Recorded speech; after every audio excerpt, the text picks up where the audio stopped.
E eu comecei olha só, eu pegava o lixo dos caras, levava para casa, transformava aquele lixo e vendia para eles de volta. Olha que coisa louca, além de eu estar desenvolvendo uma habilidade, né, de testar, de cozinhar, de praticar, eu estava ganhando dinheiro com o que ia pro lixo. A matéria-prima base eu tinha de graça, porque os caras jogavam pro lixo.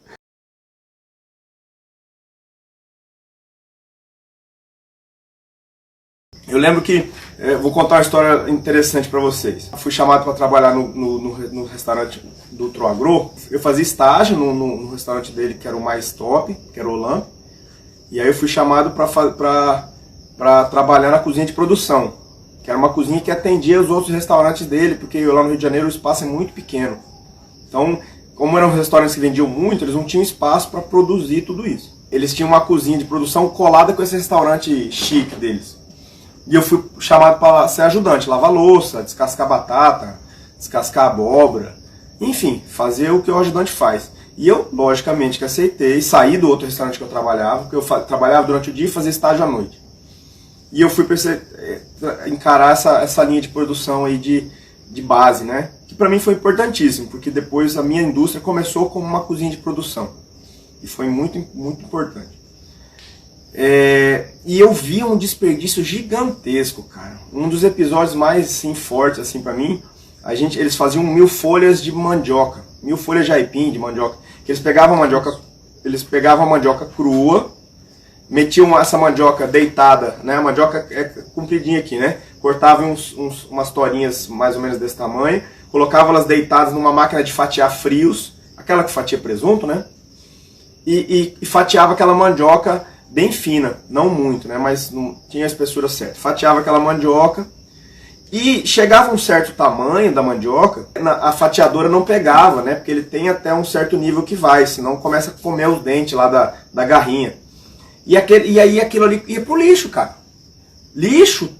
Na hora que eu fui ver, cara, tava indo uns 10 quilos de mandioca sadia pro lixo, porque a fatiadora não pegava, eles faziam muito, né? E aí depois eles pegavam aquela mandioca, arrumava numa assadeira grande, com manteiga no azete, ou manteiga derretida no meio, fazia, depois levava para assar, aquilo gratinava, virava 1000 folhas de aipim, de mandioca. Delícia. Dá pra fazer com batata. Mas aí, cara, eu comecei a ver aquela mandioca toda indo pro lixo e falava, gente, vocês me permitem levar para casa isso? Porque eu não aceito esse desperdício todo. Não, pode levar. E até então ninguém levava nada para casa. Mas aquilo me incomodava. E até elas, junto com essa cozinha de produção, tinha a cozinha de eventos. E os caras voltavam dos eventos, o que sobrava, eles ou comiam ou jogavam fora. Sabe? Carapé, um monte de coisa massa, queijo brie pela metade. Um monte de coisa saudável. Eu falava, gente, não é possível, me dá aí que eu vou ler. Então assim, eu passei muito tempo na minha casa sem comprar comida, assim, comprava o básico, né? Mas sem comprar carne, por exemplo, porque eu levava do restaurante.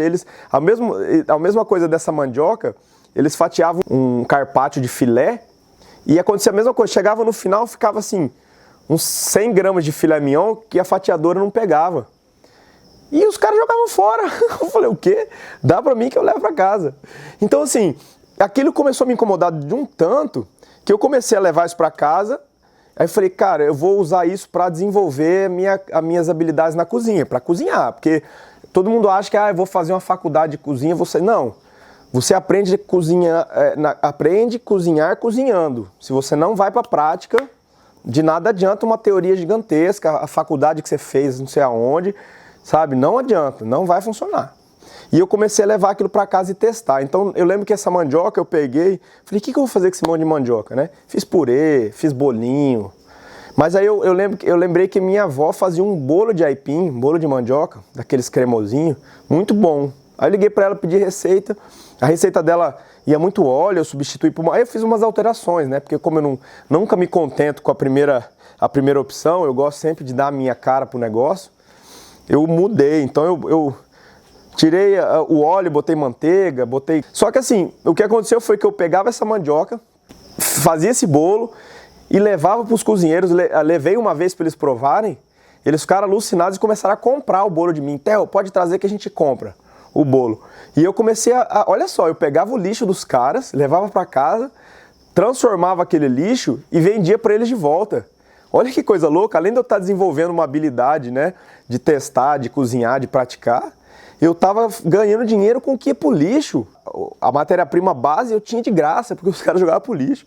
E aí, eu lembro que eu fui dar pro chefe provar, né, pro Claude.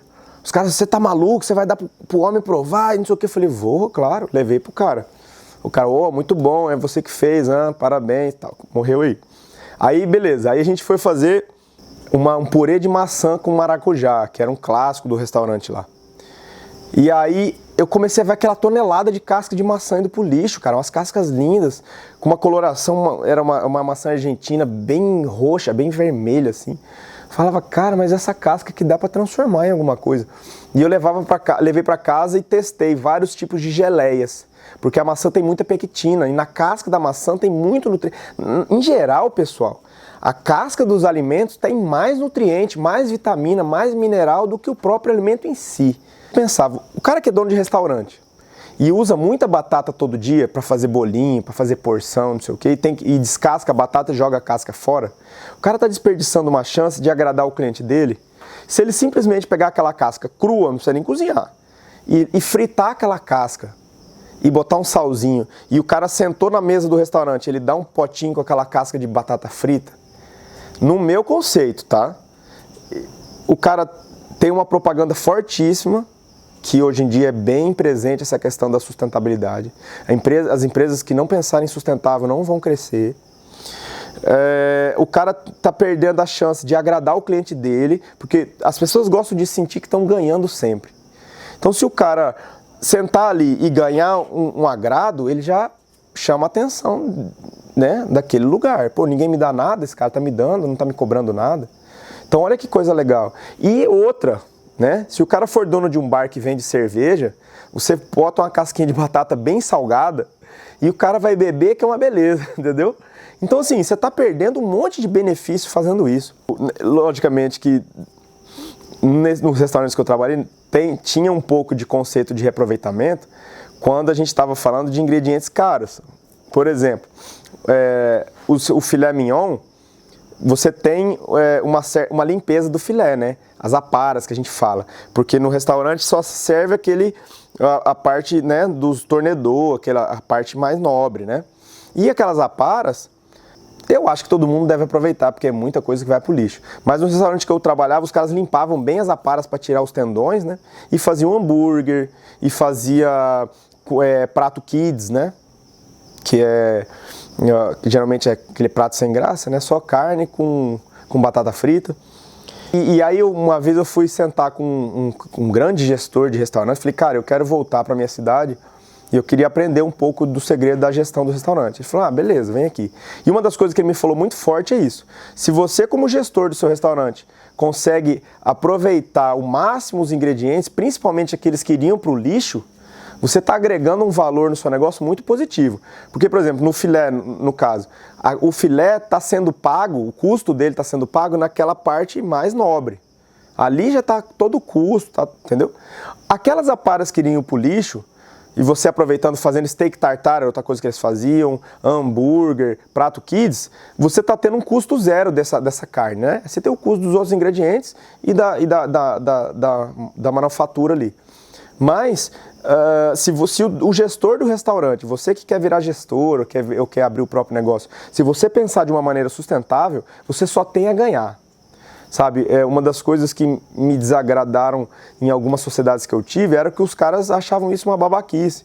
Eu falava, pô, vamos separar esse lixo, principalmente na indústria, a gente jogava muita embalagem fora, isso me incomodava demais. Cara, vamos separar, vamos botar pro reciclável. Até tentou no começo, mas também a prefeitura não ajuda, não tem coleta, né?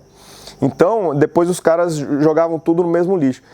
Mas, cara, tem uma série de maneiras de aproveitar isso, sabe? Deve ter alguém, a gente jogava uns galões grandes fora. Tem uma série de pessoas que podem aproveitar esses galões para fazer vaso de planta, para fazer envasar pimenta, envasar coisas que... óleo, um monte de coisa, cara. Então, eu acho que o gestor, né, em si, em geral, que não pensar de uma maneira sustentável, tá afadado ao fracasso. É o meu conceito, tá, galera? Eu acho que ninguém é dono da verdade, mas eu penso assim, eu acho que o mundo está mudando e a gente tem que acompanhar essa mudança. Não dá mais para pensar de uma maneira capitalista, agressiva, egoísta. Se você não pensar no todo, no planeta, na natureza, nas pessoas, em tudo, o seu negócio não vai para frente, tá? A gente precisa mudar, tá na hora.